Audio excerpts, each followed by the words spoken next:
Hi, I'm Seamless, and this is the third part of this particular Doc from Scratch. I remember to start the timer this time.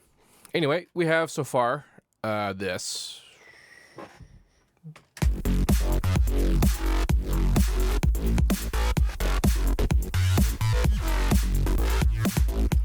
Where we left off last time was I was in the middle of making this, which I was really trying to get to work. And I put it all up high like this because every once in a while there's particular types of modulation that really only work an octave above sub level, like bass level. And I thought that this one might have been one of those, and I'm not 100% sure about that.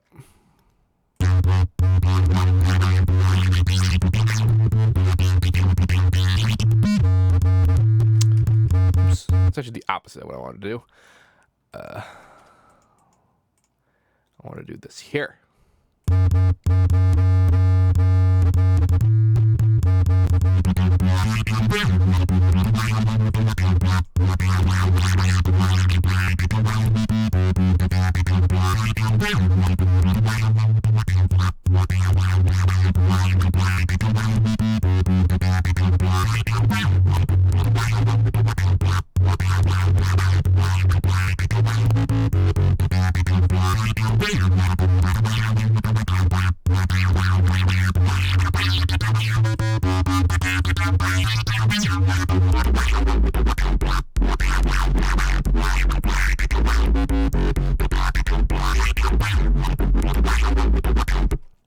See, parts of that work, but not all of them.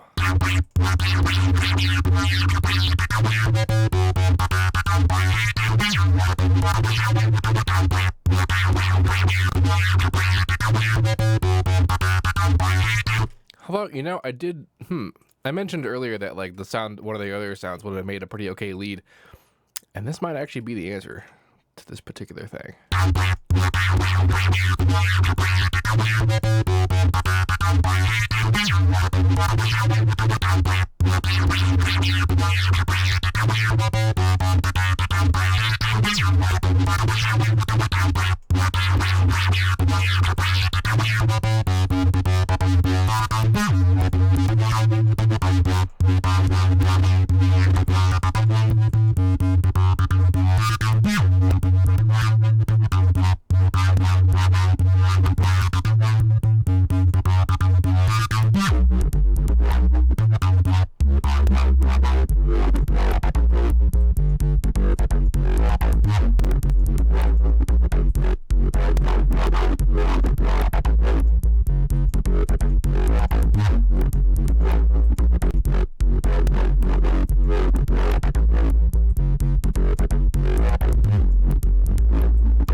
100% sure about that, but we'll see. We'll see how that blends, how well that blends. Will it blend?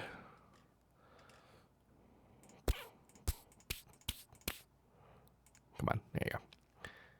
All right, so put this in the thing. I think what I want to do is I want to use that last one as for accents.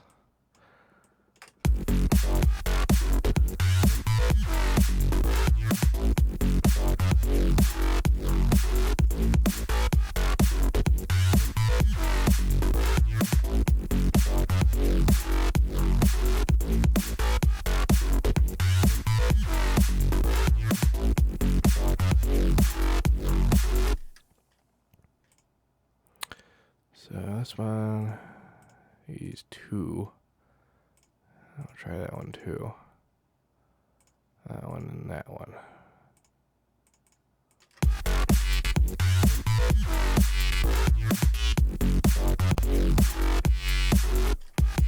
Oh yeah, I muted all the automation. Derp.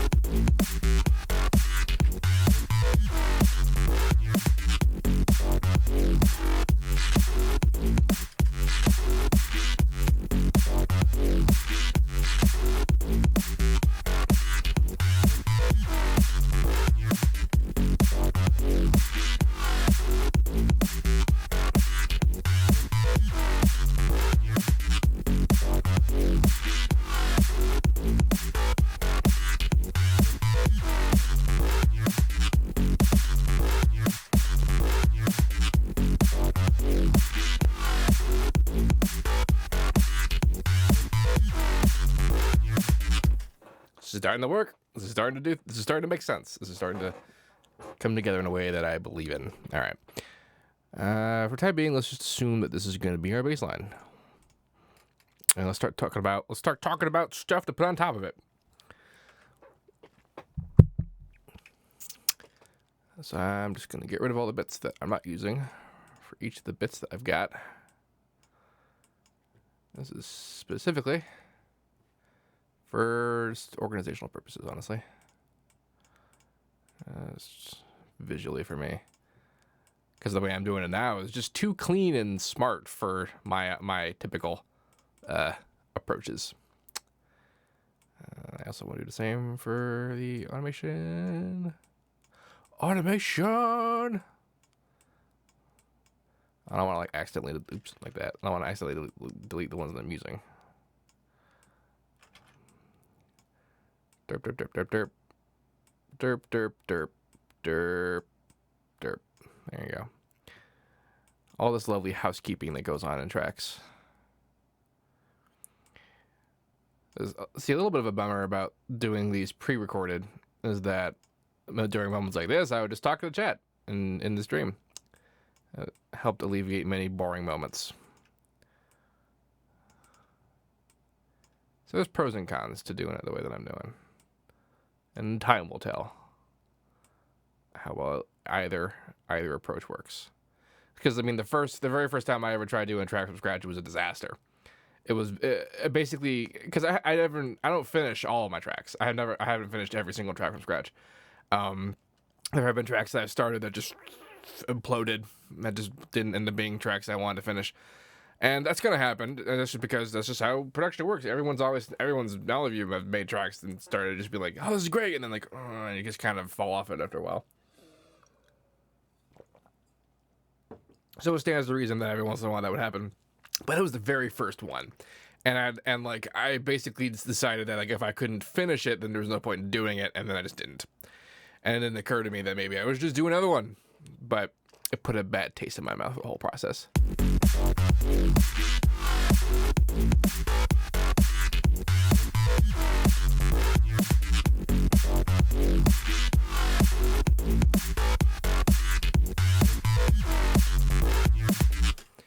There'll definitely be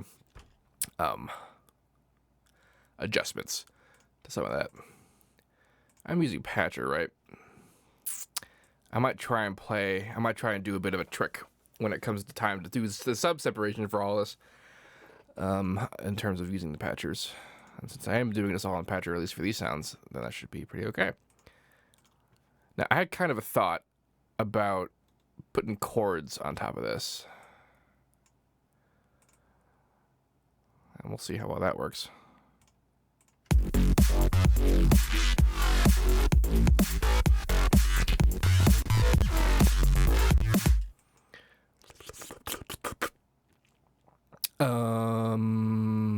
All right, well, I probably could just get far enough.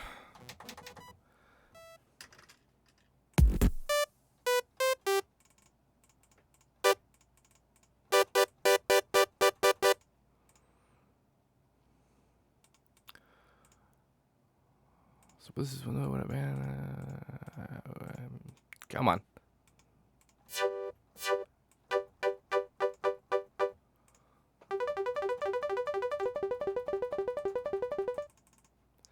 Damn it, I keep forgetting that patcher windows are detached, which means they're on top of everything. So we're in F, right? F sharp. I could start pretty basic and do kind of one of these.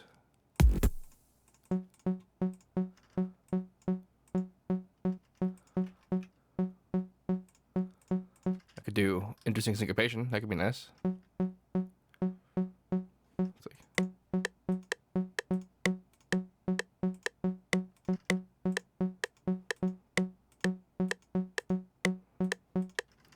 Neat.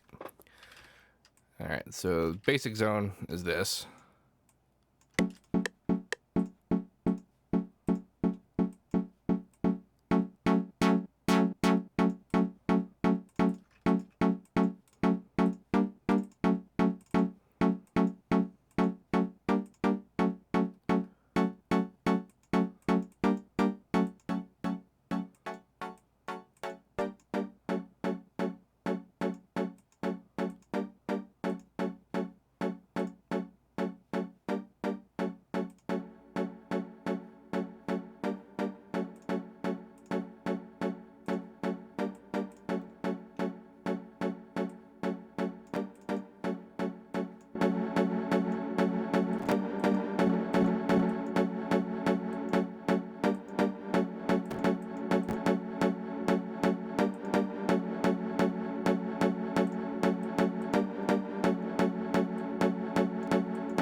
I did that just there so that the initial hit of the chord will always be together, kind of. At least with the phase the way it is, I guess it wouldn't do that. But actually, that has zero effect on the thing that I tried to just deal with just there.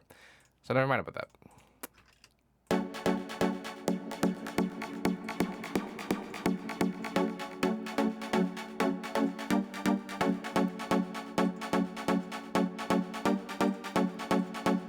All right, so let's see what the hell that sounds like.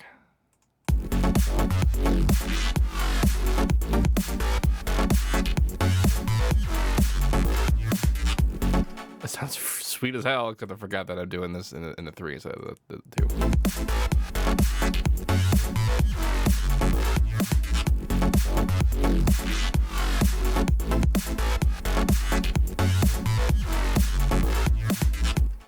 Yeah, so some bummer there is that the side chaining kind of obliterates it, but I guess I expected that to occur. Normally, my solution to this would be to do this, where I route the thing into the sidechain channel and then also route to the master, so that it kind of does a combo of both.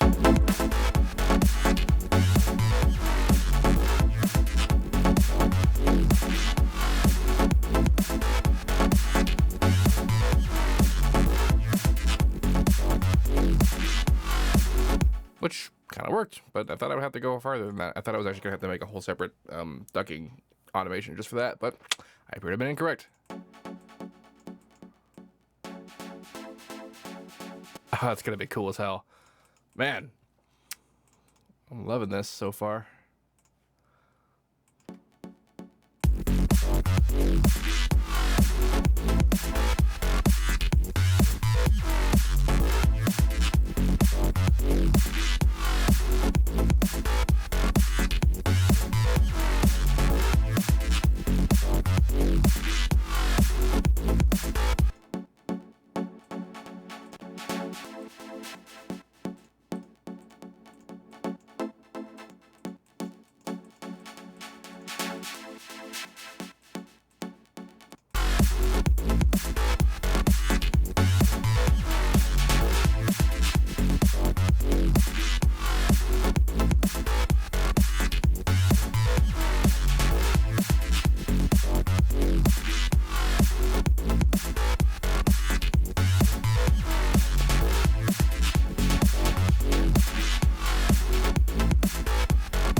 We'll see about that.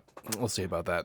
A lot more about how that behaves will become clearer when we actually mix any of this, which I haven't done a single bit of yet. I'm always telling students when we talk about sort of like how I at least approach tracks that I usually like to do what I'm doing, which is I start with a drop first, and then I kind of build like a vertical slice of the track, and then like I pretty it up as if that were it, and that's usually enough to go on. I'm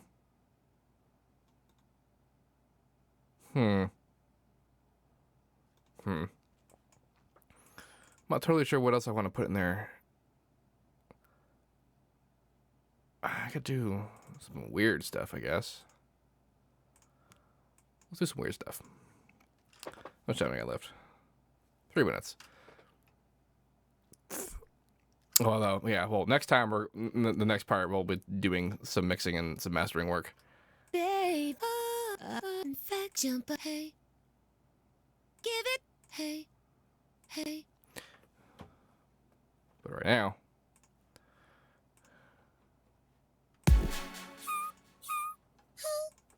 Hey, let's do some weird stuff.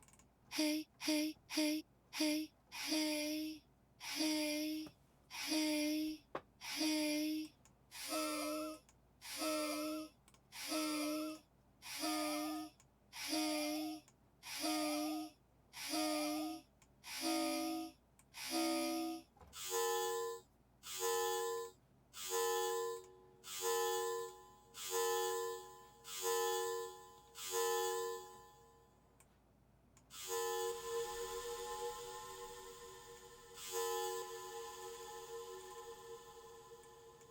Here's a fun trick. No panning, no pitch, no phase, 9 voices, articulator, unison index mapping. This allows you to set the position of that particular parameter per unison voice. And so I'm going to do this.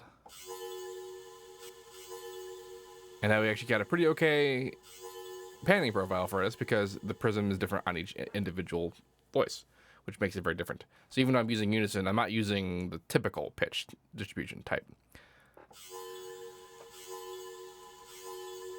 I think I'll take the phase like that though. I don't know how well this is gonna react.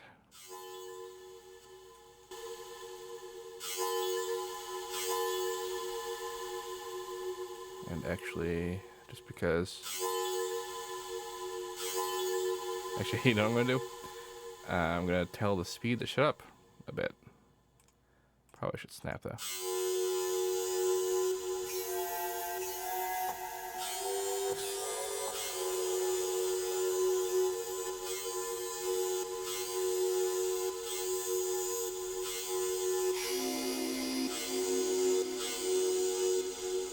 Let's have it shut up slower than that.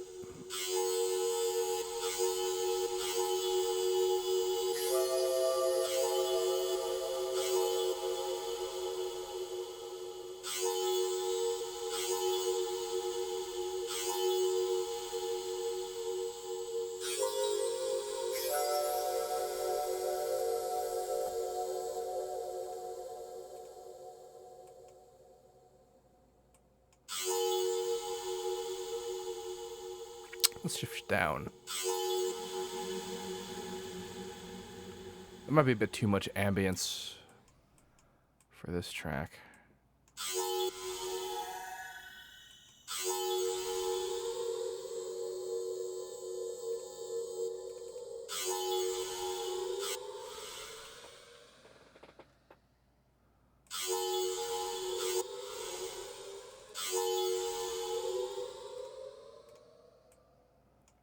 This is my thought.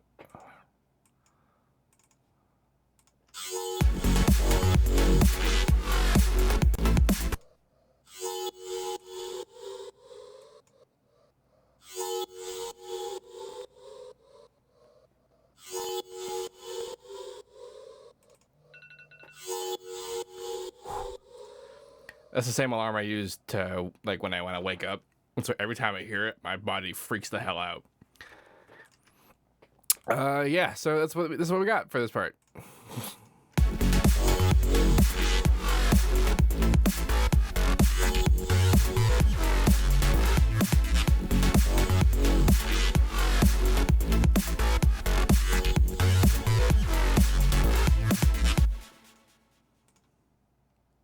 You know what this is a lot like, actually, speaking of old tracks from scratch? A long time ago, I tried to do a neuro electro track, which I guess is kind of what this is turning into. And it kind of started a lot like this. I made a lot of the similar decisions. Just didn't work out very well back then. Anyway, that's it for today. If you have any questions about this, please let me know. Don't forget to like, comment, subscribe, and all that good stuff. And as usual, have a nice day.